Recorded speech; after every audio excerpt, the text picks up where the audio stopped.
Assalamualaikum warahmatullahi wabarakatuh.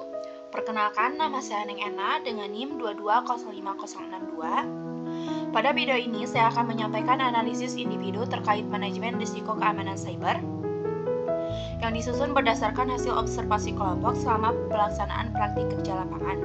Adapun fokus analisis yang saya bahas dalam video ini adalah identifikasi aset digital yang paling krusial, lalu analisis risiko cyber yang berpotensi mengancam sistem, serta rekomendasi teknis dan non-teknis dalam upaya mitigasi risiko keamanan cyber. Selanjutnya, saya akan memulai pembahasan dengan analisis 3 aset digital paling krusial. Yang pertama yaitu pada infrastruktur fisik dan jaringan. Yang kedua, data dan sistem informasi. Yang ketiga, akses dan autentikasi. Yang pertama ada infrastruktur fisik dan jaringan. Alasan pemilihannya yang pertama itu karena fondasi sistem informasi. Jadi infrastruktur itu menjadi dasar berjalannya seluruh sistem informasi sebuah perusahaan. Lalu yang kedua, mendukung akses dan penyimpanan data. Kenapa? Karena server dan jaringan itu memungkinkan data disimpan dan diakses oleh pengguna. Yang ketiga, menghubungkan perangkat kerja. Jadi jaringan itu menghubungkan seluruh perangkat kerja agar operasionalnya itu berjalan dengan lancar. Dan yang terakhir, menentukan kestabilan layanan.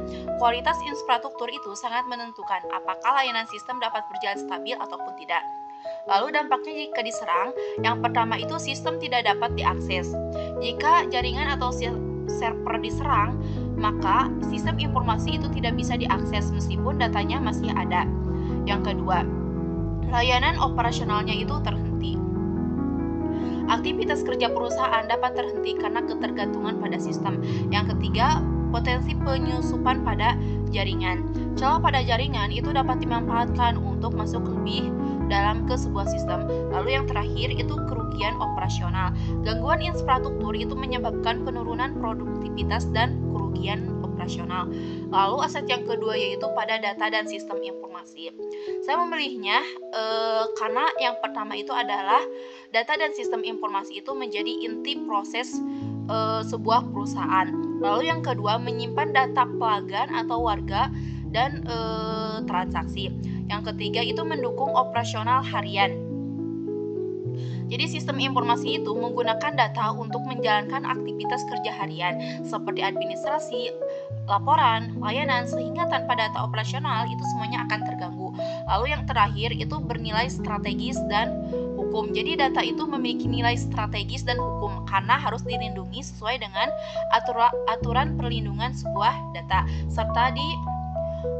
serta berpengaruh terhadap reputasi sebuah perusahaan. Lalu dampaknya jika diserang, yang pertama itu kebocoran data sensitif. Jika data bocor, maka informasi penting dapat jatuh ke pihak yang tidak berwenang dan merugikan sebuah perusahaan serta pelanggan. Lalu yang kedua, gangguan operasional. Serangan pada data itu menyebabkan sistem tidak dapat digunakan sehingga aktivitas kerja itu terhambat. Lalu yang ketiga, kerugian finansial. Manipulasi atau kehilangan data transaksi itu menimbulkan kerugian finansial secara langsung. Yang keempat, penurunan reputasi. Jika kebocoran data itu akan menurunkan kepercayaan publik dan mencoreng nama baik sebuah perusahaan. Lalu akses yang ketiga yang saya pilih yaitu akses dan autentikasi. Alasan pemilihannya yang pertama itu pintu masuk ke sistem dan data. Akses dan autentikasi itu merupakan pintu utama untuk masuk ke sistem dan data perusahaan. Lalu yang kedua, menentukan tingkat keamanan. Keamanan sistem itu sangat ditentukan oleh seberapa kuat mekanisme login dan autentikasi yang digunakan. Lalu selanjutnya, hak akses berbeda antara admin dan user. Setiap pengguna itu memiliki hak akses yang berbeda sehingga pengolahannya harus tepat agar tidak terjadi penyalahgunaan. Yang terakhir, akses lemah atau sama dengan resikonya itu sangat tinggi. Jika akses lemah, maka penyerang dapat dengan mudah masuk ke sistem meskipun sistem dan data sudah dilindungi. Lalu selanjutnya, dampaknya jika diserang, yang pertama itu pengambil alihan akun. Akun pengguna atau admin dapat diambil alih oleh pihak yang tidak berwenang. Lalu yang kedua, akses tidak sah ke data. Penyerang dapat melihat atau mencuri data yang seharusnya tidak boleh diakses. Lalu yang ketiga, perubahan atau penghapusan data. Data penting dapat diubah atau dihapus sehingga merusak integritas sebuah informasi. Lalu yang terakhir itu gangguan layanan. Sistem dapat disalahgunakan atau dihentikan sehingga layanan perusahaan itu terganggu. Lalu selanjutnya, resiko cyber yang paling berbahaya. Menurut saya yang pertama itu di manajemen akses. Penyebab utamanya yang pertama itu karena password sederhana dan dapat dipakai bersama. Lalu tidak ada kebijakan ganti password secara berkala. Lalu tidak menerapkan autentikasi 2 faktor atau 2FA. Lalu potensi kejadian nyatanya akun admin atau staf dapat dibobol, lalu sistem diakses oleh orang yang tidak berwenang, lalu data diubah, dicuri ataupun dihapus tanpa diketahui. Serangan ini bisa terjadi tanpa harus masuk ke kantor, jadi cukup lewat internet saja. Lalu risiko yang paling berbahaya kedua yaitu pada keamanan data dan respon insiden. Penyebab utamanya yang pertama itu backup tidak rutin atau tidak pernah diuji restore.